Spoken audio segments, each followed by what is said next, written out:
जय हिंद मेरे प्यारे दोस्तों, गैलेक्सी क्लास में स्वागत है। आज हम लोग एनसीईआरटी के कुछ महत्वपूर्ण क्वेश्चनों को सॉल्व करेंगे। तो हम लोगों का मानव नेत्र और एवं रंग बिरंगा संसार था जो चैप्टर, इसमें कुछ प्रश्न फिल्म से थे और कुछ निकट दृष्टि दोष और दूर दृष्टि से संबंधित कुछ प्रश्न थे। उन प्रश्नों को हल कर लिया जाए। तो उसमें से हमारा पहला प्रश्न क्या है, प्रिज्म से संबंधित है कि एक प्रिज्म के यदि एक प्रिज्म के प्रिज्म कोण का मान 60 अंश है तथा प्रिज्म के पदार्थ का अपवर्तनांक कार्डी में 3 है काढ़ा, तो प्रिज्म के न्यूनतम विचलन कोण डेल्टा एम का मान क्या होगा। तो पहले नंबर प्रश्न को हल करने के लिए हम लोग क्या करेंगे, सबसे पहले प्रश्न को चिन्हों के रूप में, सांकेतिक रूप में उसको लिखेंगे। जो जो डाटा यानी आंकड़ा हमें दिया रहेगा उसको सांकेतिक रूप में उसको लिखा जाएगा। तो क्या दे रखा है, प्रिज्म कोण का मान दे रखा है। तो प्रिज्म कोण में किससे प्रदर्शित करते हैं, कोण ये से प्रदर्शित करते हैं। तो ये बराबर कितना दिया, प्रिज्म कोण लिख सकते हैं ऐसे, प्रिज्म कोण क्या दे रखा है, तो प्रिज्म कोण ये बराबर कितना दिया है, 60 अंश दे रखा है। और क्या, प्रिज्म के पदार्थ का अपवर्तनांक, तो प्रिज्म के पदार्थ के अपवर्तनांक को यंत्र से क्या करते हैं, प्रदर्शित करते हैं। तो यंत्र बराबर लिख लिया जाए। तो क्या लिखेंगे, प्रिज्म का अपवर्तनांक, प्रिज्म का अपवर्तनांक। तो अपवर्तनांक को किससे प्रकट करते हैं, यंत्र से प्रदर्शित करते हैं। तो यंत्र बराबर कितना होगा, तो कितना होगा, 3 हो जाएगा। तो 3 प्रश्न में कहा कि न्यूनतम विचलन कोण डेल्टा एम का मान होगा, क्या होगा, यानी हमें न्यूनतम विचलन कोण ज्ञात करना है।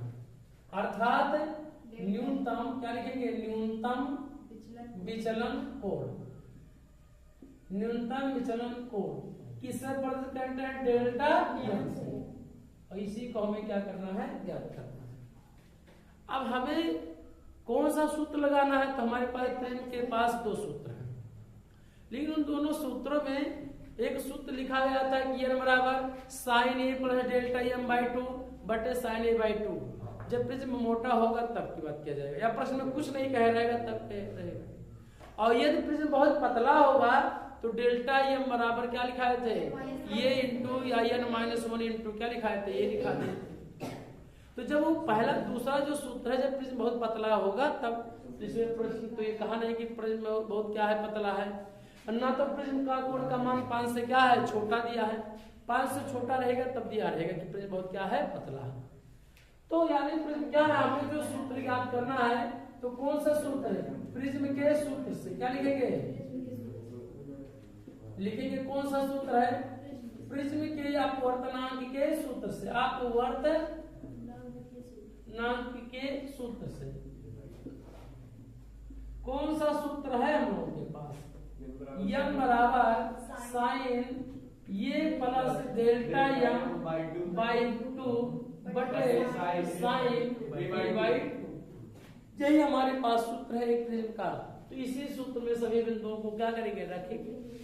n की वैल्यू कार्डी में 3 रख, क्या करेंगे, कार्डी में 3 n की वैल्यू कार्डी में 3, तो n की वैल्यू कार्डी में 3 बराबर साइन, तो क्या लिखेंगे, साइन, और एक की वैल्यू कितना दिया है, 60 है, तो 60 करेंगे, और प्लस डेल्टा एम की हमें वैल्यू नहीं पता है, बटे 2 है, तो क्या करेंगे, 2 रहने देंगे, बट साइन ए बाई 2, तो साइन तो रहेगा ही, ए की वैल्यू कितना दिया, 60, तो 60 रखेंगे, बटे 2 है तो 2 कर देंगे। हल किया जाए इसी बात को। याद साइन अगर देखा जाए तो कार्डी में 3 बराबर क्या होगा, साइन हो जाएगा 60 प्लस डेल्टा एम बाई क्या होगा, 2 होगा। साइन 2 का भाग देंगे 30 में, कितना हो जाएगा, साइन कितना हो जाएगा, 30। 2 का भाग देंगे 60 में, कितना आ जाएगा, 30। अब तिरछा क्या किया जाए, गुणा कर दिया जाए। तो गुणा करेंगे तो क्या होगा, कार्डी में 3 साइन कितना हो जाएगा, 30 अंश, और बराबर साइन कितना होगा, 60 प्लस डेल्टा एम बाई क्या होगा, 2 होगा। 60 प्लस एम डेल्टा बाई क्या हो जाएगा, 2 हो जाएगा। तिरछा क्या किया गया, बटे 1 मानकर तिरछा। आप देख सकते हैं कि साइन 30 की वैल्यू कितना है, बटे 2। साइन 30 की वैल्यू कितना होता है, 1/2। तो लिखा जाए करड़ी में 3 गुणे क्या हो जाएगा, 1/2 बराबर क्या है sine 60 plus delta m by कितना है 2 है, तो हर का गुणा हर में कर दिया जाए, अंश का गुणा तो क्या होगा करड़ी में 3/2 तो साइन 60 प्लस डेल्टा क्या होगा m बाई क्या हो जाएगा 2 हो जाएगा। भाई कुछ नहीं किए, हर का गुणा हर में और अंश का गुणा अंश में कर लिए। अब क्या किए, ये किसकी वैल्यू है करड़ी में 3 की वैल्यू, करड़ी में 3/2 ये किसकी वैल्यू होती है, साइन के किस वैल्यू का मान करड़ी में 3/2 होता है, साइन 60 का मान कितना होता है, तो इसकी जगह पे साइन 60 ले सकते हैं और sine 60 plus delta m by कितना हो जाएगा 2 हो जाएगा। करड़ी में 3 की वैल्यू हम करड़ी में 3/2 किस त्रिकोणमितीय का अनुपात का मान है, तो साइन 60 का मान कितना है, करड़ी में 3 क्या होता है 2 होता है। आप कैसे पता चलेगा, या ये डाटा याद होना जरूरी है, मैथ का ये सब्जेक्ट है विषय, ये याद रहेगा तो आपको आसानी से हो जाएगा। अब दोनों साइन साइन क्या हो जाएगा, कैसे क्या बचेगा 60 बराबर 60 प्लस डेल्टा m बाई क्या हो जाएगा 2 बटे 1 मान के क्या किया जाए तिरछा, तो 1 का गुणा करेंगे 60 प्लस क्या हो जाएगा डेल्टा m और 60 गुना कितना हो जाएगा 120, तो ये डेल्टा m बराबर कितना होगा 120 प्लस तो यहाँ क्या हो जाएगा माइनस, घटाएंगे कितना आ जाएगा 60, तो अल्पतम विचलन कोण कितना आ गया 60 अंश, यही हमारा क्या हो जाएगा ऐसा हो जाएगा। तो हमारे पास इससे प्रिज्म से संबंधित 2 ही सूत्र हैं और दोनों सूत्रों को हमें लगाना है, खाली इतना पता करना है कि प्रिज्म मोटा है कि पतला है, कुछ नहीं दिया है तो मोटा ही माना जाएगा, और प्रश्न में या तो प्रिज्म का कोण या तो 5 अंश से क्या दिया है छोटा दे दे, यही अगर 60 अंश है यानी 5 अंश से छोटा होता तो क्या मान लिया जाता प्रिज्म बहुत क्या है पतला है, या तो प्रश्न में कहे कि प्रिज्म क्या है बहुत पतला था, उस सूत्र का उपयोग करेंगे, नहीं तो इसी सूत्र का हम लोग क्या करेंगे उपयोग करेंगे, यही हमारा क्या होगा आंसर होगा। कितना आया डेल्टा m का मान, अल्पतम विचलन कोण का मान 60 अंश आया है, नोट किया जाए। प्रश्न नंबर हमारा क्या है दूसरा है, दूसरा क्या है यदि किसी पतले प्रिज्म का प्रिज्म कोण 5 अंश है तो कह रहा है तथा प्रिज्म के पदार्थ का पूर्णांक 1.62 है, तो कह रहा है तो प्रिज्म के अल्पतम विचलन कोण की गणना कीजिए। तो पहले नंबर प्रश्नों को हम लोग क्या करेंगे सांकेतिक रूप में लिख लेंगे। प्रिज्म कोण है, प्रिज्म कोण कितना है 5 अंश है, तो यानी इसका अगर हल ज्ञात करना हो तो हल बराबर क्या लिखेंगे, ये बराबर कितना हो जाएगा 5 अंश हो जाएगा। दूसरा क्या दिया अपवर्तनांक दिया तो ये बराबर कितना होगा 1.62 हो जाएगा। कर अल्पतम विचलन कोण यानी डेल्टा m की क्या करना है गणना करना है। आपके पास 3 बिंदु है और तीनों संबंधित 2 सूत्र है हमारे पास, लेकिन प्रश्न में इस बात की मेंशन कर दे रहा है कि अभी प्रिज्म कैसा है पतला है, तो पतले लिए सूत्र लगाएंगे। पतले प्रिज्म के लिए कौन सा सूत्र है, पतले प्रिज्म के लिए कौन सा सूत्र होता है डेल्टा m बराबर क्या होता है n-1 इंटू s, इसी सूत्र का क्या कर दिया जाए उपयोग कर दिया जाए, इसी का क्या कर दिया जाए उपयोग कर दिया जाए। उपयोग करेंगे तो डेल्टा m का यही तो मान ज्ञात करना है, n की वैल्यू 1.62 है तो आने दिया जाए -1 और a की वैल्यू कितना दिया है 5 तो क्या हो जाएगा गुणा कर लीजिए, जो है वही क्या होगा इसमें से इतना घटाएंगे तो कितना होगा 0.62 होगा और गुणे कितना होगा 5 हो जाएगा, यह दशमलव नहीं 5 का है गुणा है, गुणा कर दीजिए 5 गुना कितना होगा 10 और 5 6 कितना होगा 30, कितने के बाद दशमलव 2 आप देख सकते हैं कितने के बाद 2 अर्थात कितने अंश आएगा 3.00, अर्थात इस बात को हम लोग 3.00 तो होगा, देखिए 5 गुना 10 10 के 0 और 5 6 30 और ये 31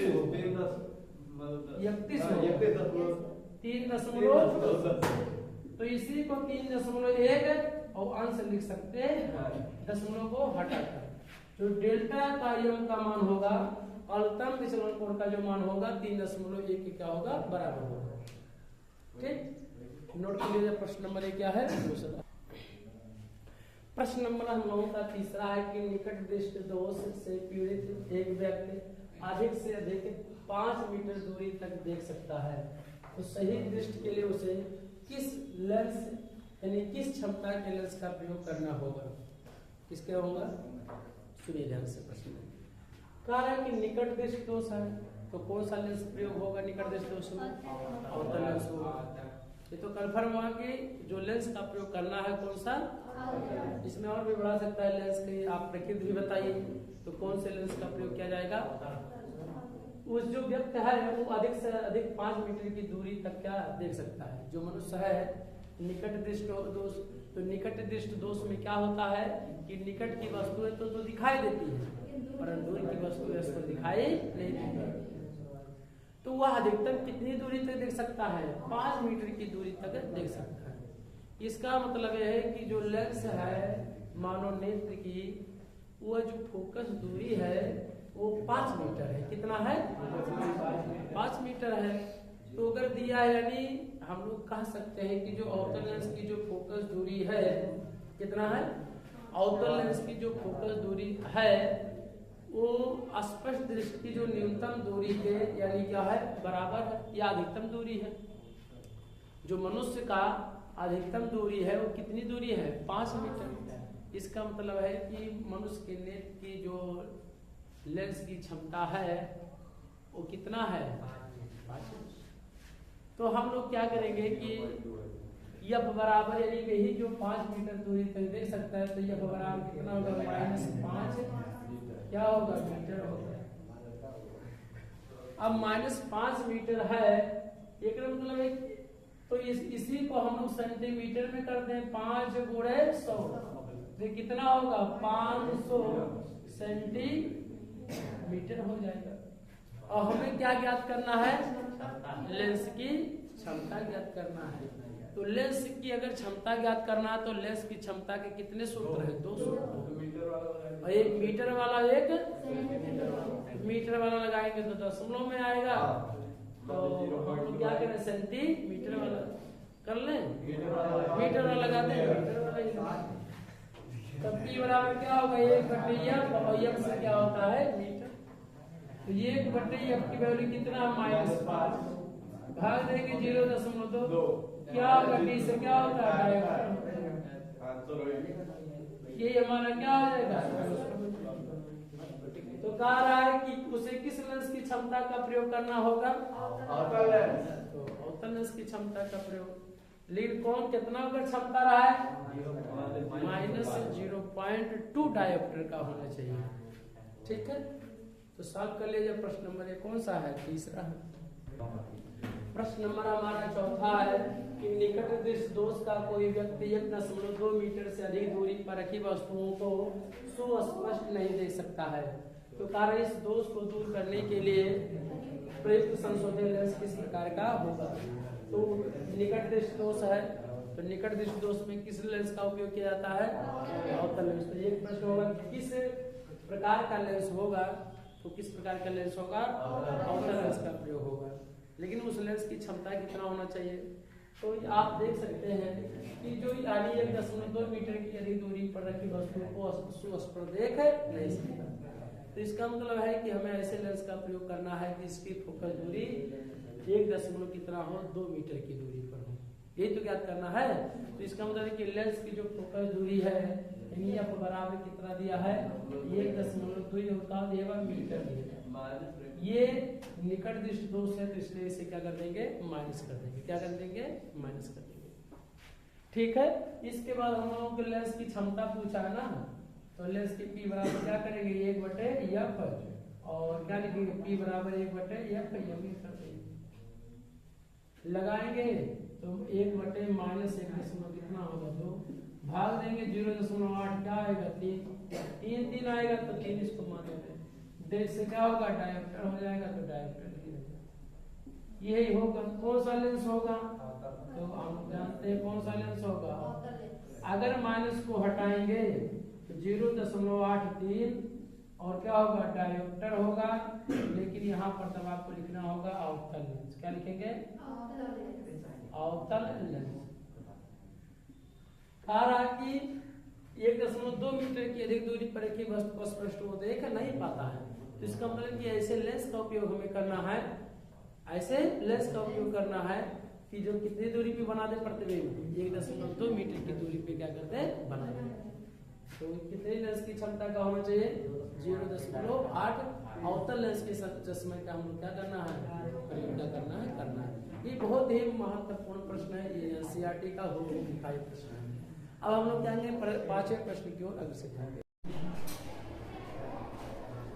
तो हम लोगों का एनसीईआरटी का आपका 5वां प्रश्न है, कारण किसी निकट दृष्टि दोष से पीड़ित व्यक्ति को दूरी बिंदु नेत्र के सामने 80 सेंटीमीटर दूरी पर है।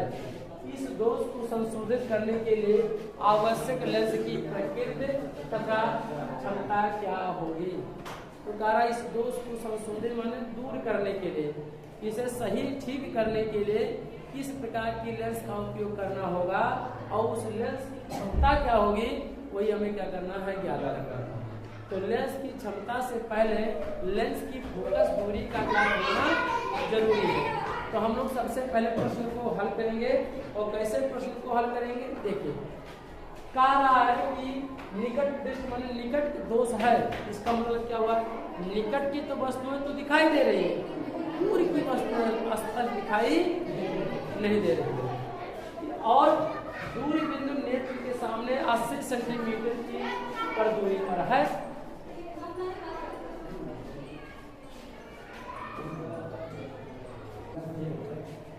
वस्तु कहाँ पे रखी है हमें पता नहीं है, और जो पता नहीं है वस्तु क्या है अनंत पे है। निकट की वस्तु दिखाई दे रही है, दूर की वस्तु नहीं दिखाई दे रही है। दूर माने अनंत में, दूर का मतलब है कि जो वस्तु है वो अनंत में है। तो वस्तु की लंबाई को लेंस से u से क्या करते हैं प्रदर्शित करते हैं। तो जो हल इसका होगा वो हल u बराबर कितना होगा, u बराबर क्या होगा इनफाइनाइट होगा, अर्थात क्या होगा अनंत होगा। कैसे अनंत होगा, निकट की वस्तुएं तो स्पष्ट दिखाई दे रही है लेकिन दूर की वस्तुएं पर दिखाई नहीं दे रही है।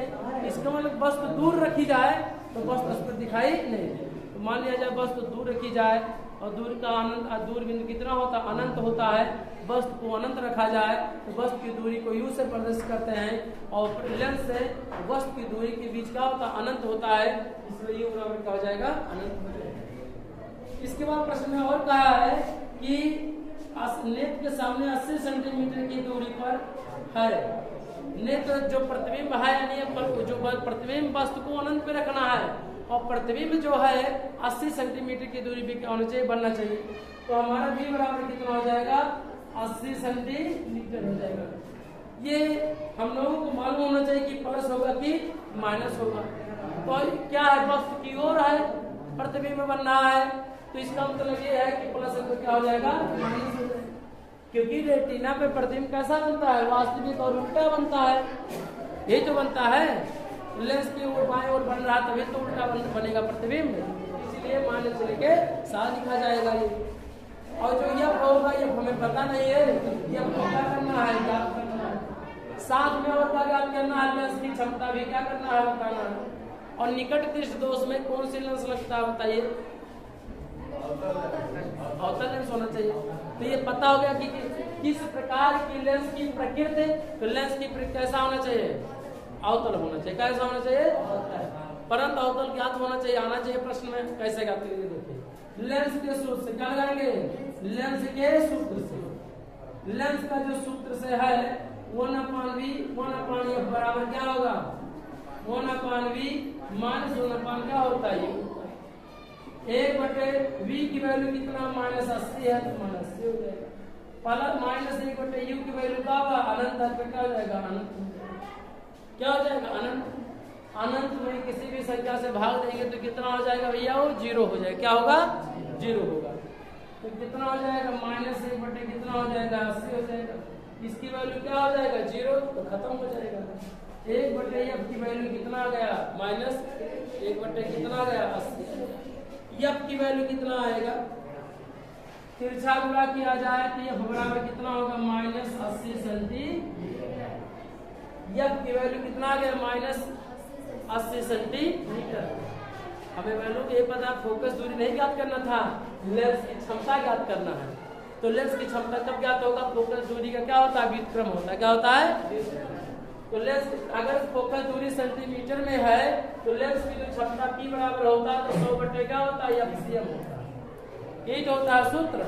तो 100 हो जाएगा बटे क्या हो जाएगा? FCM माइनस कितना हो जाएगा? 80 सेंटीमीटर। और जो लेंस लगेगा वो लेंस माइनस को हटाएंगे तो कौन सा लेंस हो जाता है? अवतल लेंस हो जाता है। क्या होगा?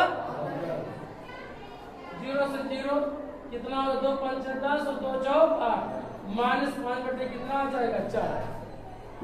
5 में भाग दीजिए 4 से। 4 1 4 1 आएगा 0.4 गुना 8 2 आएगा 0 4 5 20 माइनस 1.25 क्या होगा? डायोप्टर होगा। क्या होगा? डायोप्टर होगा। अगर इस माइनस को हटा दिया जाए तो डायोप्टर तो होगा ही होगा, साथ में और क्या हो जाएगा? अवतल लेंस। क्या होगा? अवतल लेंस।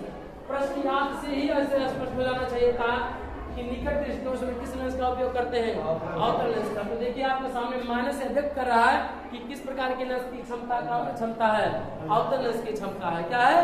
अवतल लेंस। तो आपके सामने लेंस की प्रकृति कैसा होगा? अवतल लेंस होगा। क्षमता कितना होगा? -1.2 क्या होगा? डायोप्टर होगा। नोट कर लिया जब प्रश्न। तो छठे प्रश्न की